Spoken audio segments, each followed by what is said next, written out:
So, Mark, could you kind of start off by walking us through what does a beginner need to know about cryptocurrency, transferring money, MetaMask, in order to be able to mint a pass, a Bildr Web3 pass? Sure. Yeah. So, I mean, it's a huge topic, honestly. That's like, we talk about that for like 4 hours if we want to. But yeah, in general, maybe we just kind of go like super high level because we had a lot of people who first time ever to buy an NFT bought the Bildr Pass. I think like half of the holders actually were first time NFT buyers, which is pretty cool. Yeah. So yeah, so in general, you have cryptocurrency with like Bitcoin or Ethereum. Those are kind of like the big main ones that are in the news, but there's also like Doge and all these other ones. Then there's a ton of like altcoins that are out there, a bunch of them. And all these things are effectively currencies that can be held in wallets. And a wallet is basically like a physical wallet for cryptocurrency, but it's a digital wallet for cryptocurrency, right? So um, it's effectively where you can see how much you have of a certain thing and you transact with that currency. So right now, what we're requiring on the site is a wallet called Metamask wallet, and you go sign up for Metamask. It's metamask.io, I believe. And that will put an extension on your browser. So let me go ahead and show my screen and we can just look at what that looks like. So when you go to metamask.io, it's going to look like this. You're going to go to download and you'll set it for whatever you're doing. So you can install MetaMask on Chrome in this case, and it's going to install an extension. There are also mobile apps that you can use, and you can open websites inside of the MetaMask app browser. It's inside of that app, and it'll let you connect on your mobile device as well. For what I'm doing today, it's the Chrome extension on top of a desktop browser. So once you've got it installed, you're going to see this little fox up here.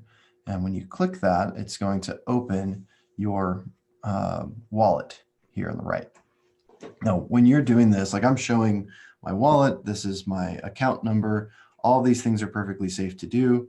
Anyone can see this, and it's actually all public information. So technically, anyone could go and look and see every transaction I've ever made using my wallet and know the history and when it happened and how much ETH was worth at that time and all these different things. So it's all public. So it's this very interesting thing about you have this very public information out there, and that's actually what makes it more secure, which is kind of a contradiction in your head. Like, wait, what? Why would that make it more secure, right? So the thing about a wallet is you get a passphrase. When you set up MetaMask, you're going to get a passphrase. You want to write that passphrase down somewhere and keep it completely secure. That passphrase is like the keys to the bank. If someone gets that passphrase, they have full access to your wallet, meaning they can buy, sell, and trade anything you've bought. They can drain all of your cryptocurrency out of your wallet by sending it to another wallet.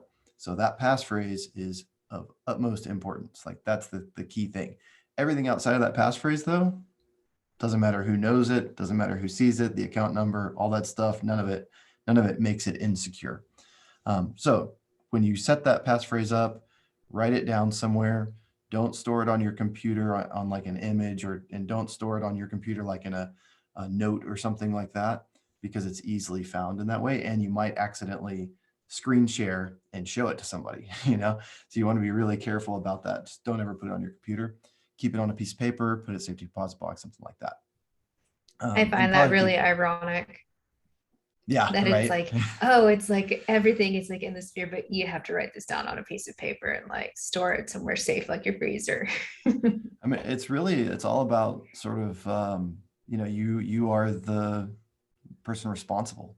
Like that's it, with normal fiat currency, the bank is ultimately responsible for keeping that money safe, right? With crypto, you are. So it's really important that you keep that passphrase hidden out of sight and in a place that you can always access it if you need to. If you are going to get into doing a lot of trading, I would also suggest getting a hardware wallet. Won't go into the details on that, but it makes it to where you have to physically have the device. So like this is my ledger here. So you have to physically have this device in order to perform a transaction for anything that's inside of that wallet.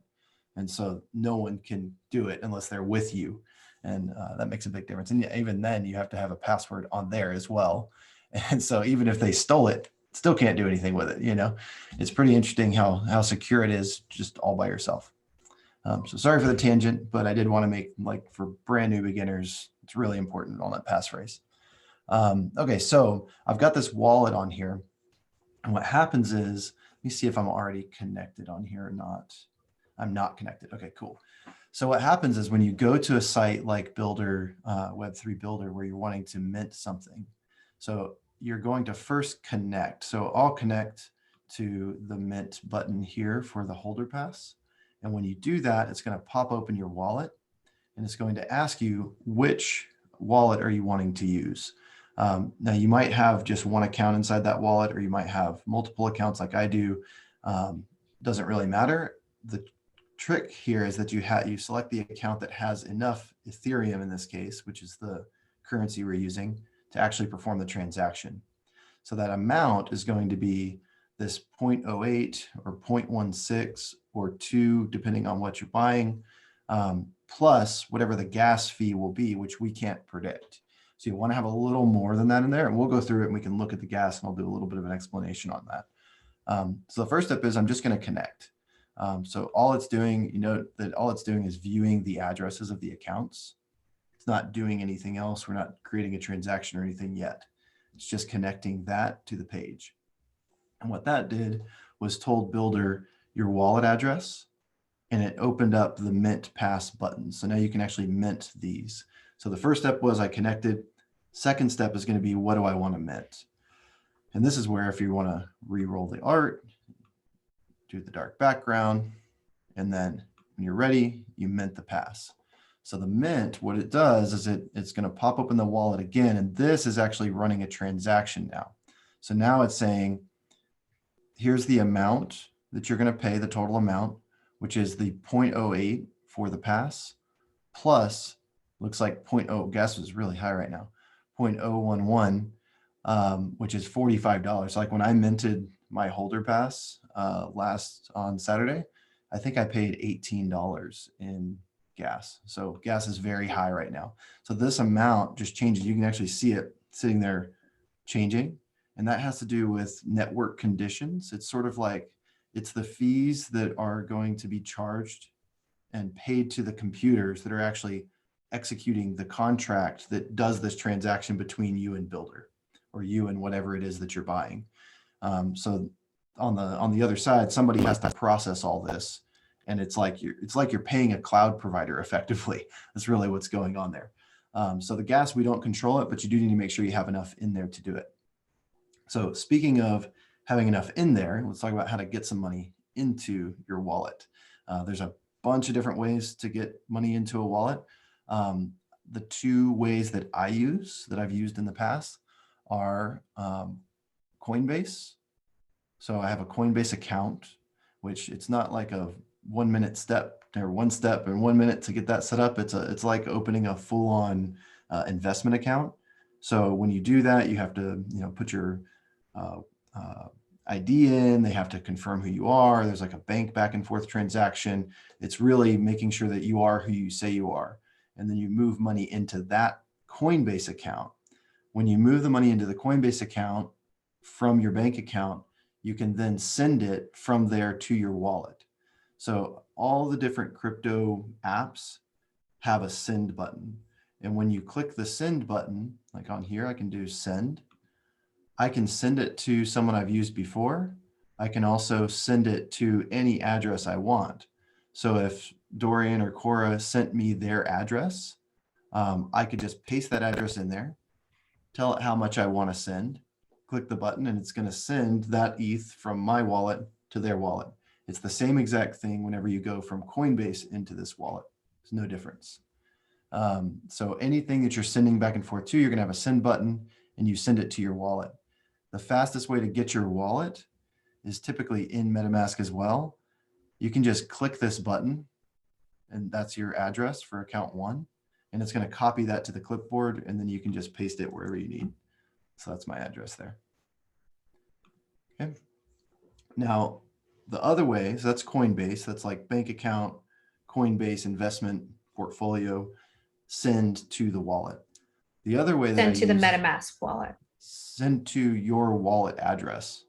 It's sending, what you're doing is you're sending it to that address, because the wallet is really just like, it's basically like a capsule that shows you your accounts and lets you transact with those accounts.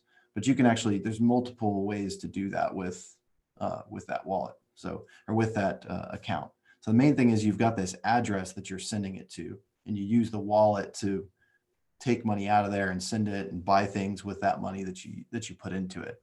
The key thing is you're sending it to that address. Right, but for the purpose of minting a Bildr Pass, you have to have a MetaMask wallet specifically. Correct. Okay. Yep. And then the other way that I've done it is actually on Opensea. Let's see, we go down here. So if you go to opensea.io, and this is me, Mark 0. If you click on this little button in the top right, this will slide out a panel. And in here, Opensea does have some lag. If I click add funds here, I can actually go buy with card. They actually changed this UI like today. So when I go buy with card, you're going to select the currency, which would be Ethereum, the amount that you want to buy, and you can see it's telling you how much you're going to get afterward. So you would need to increase that. Like if I wanted to get, say I wanted to get 0.09, so that way I made sure I have the 0.08 plus enough to get gas, or maybe I want 0.1 just to be sure. So I would just go in here and increase this until I got it to the 0.1 here. So in this case, I would go $450. When you go continue, it then is going to connect, like you have to go through all these steps saying, well, what wallet am I sending it to? Right. So now you're picking that wallet that you're then going to use over on the Bildr Pass side to buy it. So I'll pick that wallet, connect, and then it basically confirmation here. This is the wallet address it's going to send it to. This is how much ETH is right now. And here's how much I'm going to get whenever I buy it, $450 worth. Click continue. And then you go through the steps with your security and your credit card.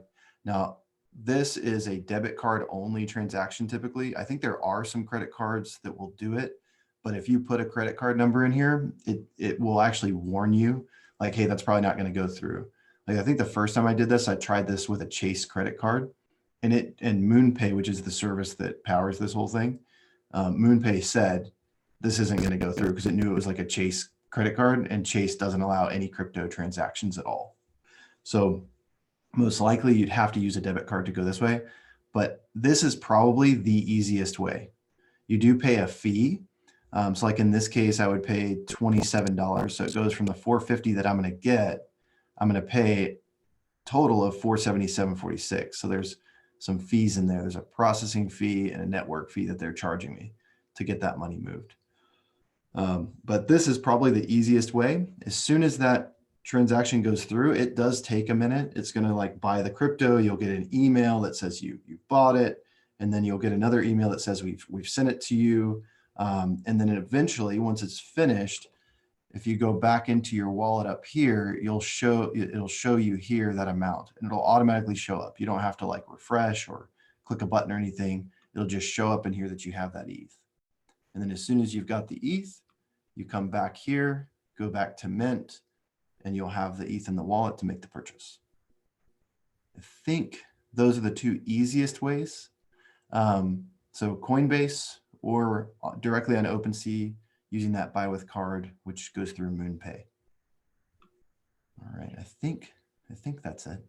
I mean, there's there's 100 more ways we could go through, but I think those are the good ones. So can you so you have to have a MetaMask extension and create an account and a wallet with MetaMask, and then you have to get Ethereum specifically there.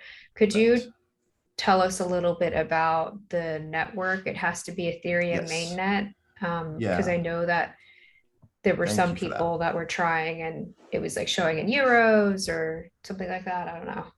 Yeah, so depending on what transactions and what other sites you've connected to before, some of them will force a different network.